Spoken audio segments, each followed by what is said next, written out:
நடிகை ஸ்ருதிஹாசன் தனது காதலன் சாந்தனு சாரிகாவை விட்டு பிரிந்து விட்டதாக சமூக வலைதளங்களில் செய்தி பரவி வருகிறது. உலக நாயகன் கமலஹாசனின் மூத்த மகள் ஸ்ருதிஹாசன் தன்னுடைய தந்தையைப் போலவே குழந்தை நட்சத்திரமாக அறிமுகமாகி தற்போது முன்னணி நடிகைகளில் ஒருவராக இருந்து வருகிறார். ஹிந்தியில் வெளியான லக் என்ற திரைப்படத்தின் மூலம் கதாநாயகியாக அறிமுகமான இவர் இதைத் தொடர்ந்து தமிழில் AR முருகதாஸ் இயக்கத்தில் சூர்யா ஹீரோவாக நடித்த 7ஆம் அறிவு திரைப்படத்தின் மூலம் ஹீரோயினாக அறிமுகமானார்.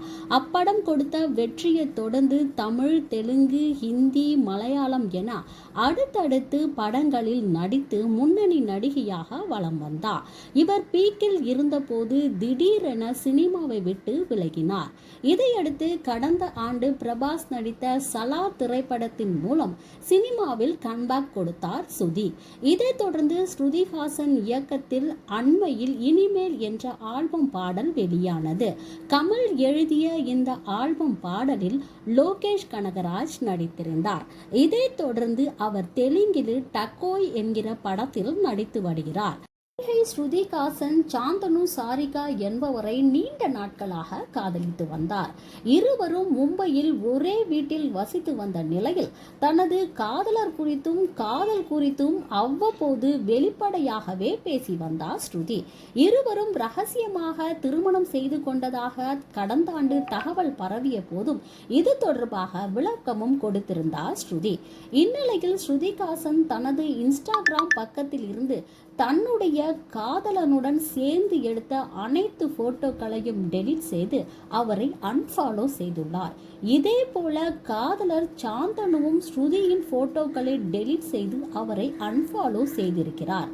இதனால் இருவரும் பிரிந்து விட்டதாக சினிமா வட்டாரத்தில் பேச்சுக்கள் எழுந்துள்ளன.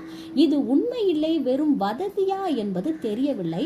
ஆனால் ஸ்ருதியின் இன்ஸ்டாகிராம் பக்கத்தில் காதலருடன் எடுத்த எந்த போட்டோவும் இல்லை என்பதால் இது உண்மையாக இருக்கலாம் என்று கூறப்படுகிறது.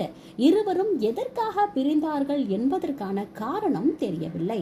நடிகை ஸ்ருதி 3 படத்தில் நடித்த போது தனுஷுடன் இணைத்து கிசுகிசுப்பு பேசப்பட்டது.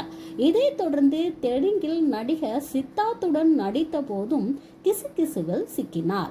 இதைத் தொடர்ந்து கடந்த 3 ஆண்டுகளுக்கு முன் லண்டனை சேர்ந்த மைக்கேல் க்ளோஷியை ஸ்ருதி காதலித்து வந்த நிலையில் அவரை விட்டு பிரிந்து மன அழுத்தத்தில் இருந்த ஸ்ருதி பின் அதிலிருந்து மீண்டு திரைப்படங்களில் நடிக்க தொடங்கினார். தற்போது ஸ்ருதி மீண்டும் ஒரு காதல் தோல்வியை சந்தித்திருப்பது பெரும் வருத்தத்தை ஏற்படுத்தி உள்ளது.